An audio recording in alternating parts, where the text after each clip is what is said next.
प्रेमी भक्तजनों, श्री रामचरितमानस के छंद भाग 27 के अंतर्गत बालकांड की एक और मनोहारी हर गीतिका छंद की सरल व्याख्या और उससे जुड़ी कथाओं का वर्णन कर रहा हूँ। तुलसीदास जी कहते हैं कि श्री रामचंद्र जी के लिए कामदेव ने स्वयं परम सुंदर घोड़े का रूप धारण किया हुआ है। वह इतना सुंदर लग रहा है कि उस पर तीनों लोक मोहित हैं। सुंदर घुंघरू लगी लगाम को देख देवता, मनुष्य और मुनि सभी ठगे जाते हैं, अर्थात आश्चर्यचकित हैं। प्रभु की इच्छा में अपने मन को लीन किए चलता हुआ वह घोड़ा बड़ी शोभा पा रहा है, अर्थात उसे इशारा करने की भी जरूरत नहीं पड़ती। मानो तारागण तथा बिजली से अलंकृत मेघ किसी सुंदर मोर को नचा रहा है। प्रश्न है कि यहाँ तारागण, बिजली, मेघ और मोर क्या हैं? मणि मोतियों की जो लड़ें हैं वो तारागण हैं। पीतांबर वस्त्र जो है वो बिजली है। श्री राम की श्याम छवि मेघ है, अर्थात श्री राम ही श्याम मेघ हैं और मोर घोड़ा ही मोर है। कहने का भाव यह है कि मेघ को देखकर मोर नाचता है और जब मेघ मोर पर चढ़कर उसे नचाता है तब उस नाच की शोभा कौन कह सकता है। जिस श्रेष्ठ घोड़े पर श्री राम जी सवार हैं, शारदा भी उसका वर्णन नहीं कर सकती। शंकर जी श्री रामचंद्र जी के रूप में ऐसे अनुरक्त हुए हैं कि उन्हें अपने 15 नेत्र इस समय बहुत ही प्यारे लग रहे हैं। प्रश्न है कि शिव जी के 15 नेत्र कैसे हैं? शिव जी पंचमुख हैं और प्रत्येक मुख में 3 नेत्र हैं। 3 नेत्र कौन कौन से? सूर्य, चंद्र और अग्नि। इस तरह कुल 15 नेत्र हैं। कहने का भाव यह है कि व्यवहार तो सिर्फ 2 नेत्रों से सधता था, पर आज 15 नेत्र एक साथ काम आ गए। आज 15 के 15 नेत्र दूल्हे बने श्री रामचंद्र जी के अद्भुत रूप का एक साथ दर्शन कर रहे हैं। प्रश्न उठता है कि शंकर जी का तीसरा नेत्र तो अग्नि नेत्र है। जब भस्म करना होता है तभी तीसरा नेत्र खोला जाता है, तब यहां तीसरा नेत्र कैसे खोला? उत्तर बहुत सरल है कि जब शिव जी क्रोध करके तीसरा नेत्र खोलते हैं तब भस्म करते हैं। यहाँ तो तीसरा नेत्र उन्होंने अति अनुराग से खोला है, यानी बड़े ही प्रेम से खोला है, तो उससे अग्नि वर्षा कैसे हो सकती है?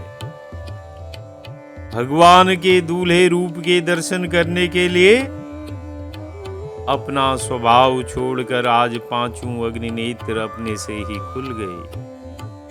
उनको जबरदस्ती क्रोध करके खोलना नहीं पड़ा भगवान शंकर को। और उधर भगवान विष्णु ने जब प्रेम सहित श्री राम को देखा तब वे रमणीयता की मूर्ति श्री लक्ष्मी जी के पति श्री लक्ष्मी जी सहित मोहित हो गए और श्री रामचंद्र जी की शोभा देखकर ब्रह्मा जी भी बड़े प्रसन्न हुए।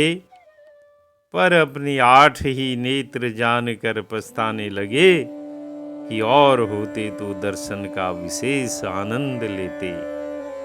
8 नेत्र कैसे? क्योंकि ब्रह्मा जी के 4 मुख हैं और इस प्रकार उनके हर मुख में 2 नेत्र हैं, तो कुल ब्रह्मा जी के 8 नेत्र हुए। कहने का अर्थ है कि जहां शिव जी ने श्री रामचंद्र जी को स्वामी भाव से देखा, वहीं भगवान विष्णु ने मित्र भाव से देखा और ब्रह्मा जी ने उन्हें वात्सल्य भाव से देखा। और देवताओं के सेनापति को भी श्री राम जी के दर्शनों में अपार सुख मिला है।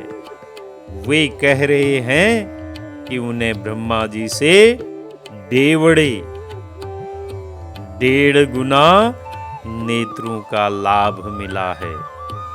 अब प्रश्न यही है कि देवताओं के सेनापति कौन हैं और उनके ब्रह्मा जी से 1.5 गुने ज्यादा नेत्र कैसे हुए? देवताओं के सेनापति कार्तिकेय हैं, जिन्हें षडानन कहते हैं, अर्थात जिनके 6 मुख हैं, अर्थात 12 नेत्र हुए। इस प्रकार ब्रह्मा जी से 1.5 गुने नेत्र कहा गया है। इस कथन से लगता है कि देवता लोक में भी डाह बहुत है। अपने से कम ऐश्वर्य देखने से सुख और अधिक देखने से उन्हें भी दुख होता है। लेकिन भगवान शंकर को तो न किसी से ईर्ष्या हुई और न कोई उत्साह। उससे उनकी श्रेष्ठता सिद्ध होती है। देवता आज देवराज इंद्र को भी सराह रहे हैं, क्योंकि आज से पूर्व पुरंदर कुछ भी नहीं थे, क्योंकि उनकी देह पर भग ही भग थे और इंद्र के केवल 2 ही नेत्र थे। और आज सुजान सुरपति यानी इंद्र श्री राम जी को देख रहे हैं और महर्षि गौतम के शाप को परम हितकर मान रहे हैं। प्रश्न है कि क्यों इंद्र गौतम ऋषि के शाप को परम हितकर मान रहे हैं? क्योंकि ऋषि गौतम ने उनकी स्त्री गमन के कारण इंद्र को शाप दिया था कि उनके शरीर में 1 सहस्त्र भग हो जाएं। बहुत प्रार्थना करने पर महर्षि ने दया कर कहा कि जब सगुण ब्रह्म श्री राम जी का दूल्हे रूप का तुम विवाह के समय जनकपुर में दर्शन करोगे, तब ये सब भग नेत्र में बदल जाएंगे, अर्थात नेत्र हो जाएंगे। कहने का भाव यह है कि प्रथम इंद्र को शाप देकर हित किया, अब आगे वह पर स्त्री गमन नहीं करेगा। अब उनके अनुग्रह से वह शाप आशीर्वाद हो गया और इस समय इंद्र 1000 नेत्रों से श्री राम जी के दर्शनों का आनंद मुनि की कृपा से ले रहे हैं। अतः यह शाप अब उनके लिए परम हितकारी बन गया है। इस प्रकार सभी देवता देवराज इंद्र को सराहते हैं कि इंद्र के समान कोई भाग्यवान नहीं है, क्योंकि किसी भी देवता के 1000 नेत्र नहीं हैं। श्री राम जी को देखकर देव समाज आनंदित है और दोनों राज समाजों में विशेष हर्ष है। यहाँ पर तुलसीदास जी ने हरिगीति का छंद में श्री राम जी की बारात के दोनों राज समाजों के हर्ष और आनंद का मनोहारी वर्णन किया है। आइए इसका गायन करते हैं। अति हरसु राज समाज दुहि दिसि, दुंदुबी बाजहि घनी, बरसहि सुमन सुर हरसि कहि जय, जयति जय रघुकुल मनि। अति हरसु राज समाज दुहि दिसि, दुंदुबी बाजहि घनी, बरसहि सुमन सुर हरसि कहि जय, जयति जय रघुकुल मनि। एहि भांति जानी बरात आवत, बाजने बहु बाजहीं। एहि भांति जानी बरात आवत, बाजने बहु बाजहीं।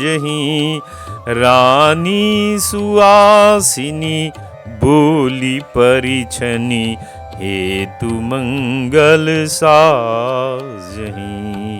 रानी सुआसिनी बोली परिछनी, हेतु मंगल साजहीं। अति हरसु राज समाज दुहि दिसि, दुंदुबी बाजहि घनी। तुलसीदास जी कहते हैं कि श्री राम जी को दूल्हे के रूप में देखकर दोनों राज समाजों में अत्यंत हर्ष है। अब प्रश्न है कि दो राज समाज यहाँ कौन से हैं? एक राज समाज जनक जी का है, जिसमें जनक जी, उनके मंत्री, ब्राह्मण, विद्वान, निमिवंशी तथा पुरवासी हैं। और वैसे ही दूसरा राज समाज दशरथ जी का है। और बड़े जोर शोर से दोनों राज समाजों में बहुत सी दुंदुबियां बज रही हैं। क्यों बज रही हैं? क्योंकि विवाह का मंगल अवसर है। बाजही घनी, यानी कि बहुत बड़ी संख्या में दुंदुबियां बज रही हैं। और बाजही घनी का अर्थ और है कि बहुत जोर से घमाघम बज रही है। बरसहि सुमन सुर हरसि कहि जय, जयति जय रघुकुल मनि। जैसे कि कहा गया है कि दोनों राज समाज हर्ष में दुंदुबियां बजा रहे हैं, और उधर देवता हर्ष से पुष्पों की वर्षा कर रहे हैं और साथ में जय जयकार करते हैं। तन मन वचन तीनों से अपना अनुराग प्रकट कर रहे हैं। तन से फूल बरसा रहे हैं, मन से हर्षित हैं, और वचन से जय जयति जय रघुकुल मनि का उच्चारण कर रहे हैं। अर्थात रघुकुल मणि श्री राम की जय हो, जय हो, जय हो कह रहे हैं। यही भांति जानी बरात आवत, बाजने बहु बाजही। यही भांति अर्थात बहुत से दुंदुबियां बजाते, फूलों की वृष्टि करते और जय जयकार की ध्वनि सुनकर, यही भांति जानी बारात आवत, और बारात आती हुई जानकर, बाजने बहु बाजही। राजा जनक जी के यहाँ सब प्रकार के बाजे यानी ढोल, शहनाई, नगाड़े आदि बजाए जाने लगे। कहने का अर्थ है कि अभी तक सिर्फ दुंदुबियां ही बजाई जा रही थी, अब सारे बाजे बजाए जाने लगे। और आगे क्या? रानी सुआसिनी बोली परिछनी, हेतु मंगल साजही। और रानी सुहागन स्त्रियों को बुलाकर, सुहागिनियों को बुलाने का भाव कि परछन में सौभाग्यवती स्त्रियां ही रहती हैं, क्योंकि यही लोक रीति है। सुवासिनी का अर्थ है सौभाग्यशाली। पिता के घर में कन्याएं भी सुवासिनी कहलाती हैं। परछन हेतु मंगल साजही। परछन का अर्थ है आरती उतारना। किसकी आरती उतारना? यानी दूल्हे की आरती उतारना। और रानी परछन के लिए मंगल सजाने लगी। मंगल क्या है भाई? मंगल का अर्थ है दधी, यानी दही, दूर्वा दल, गोरोचन, नव तुलसी दल, फल फूल आदि मंगल द्रव्यों को अच्छी तरह से थाल में सजाकर रखना मंगल सजाना कहलाता है।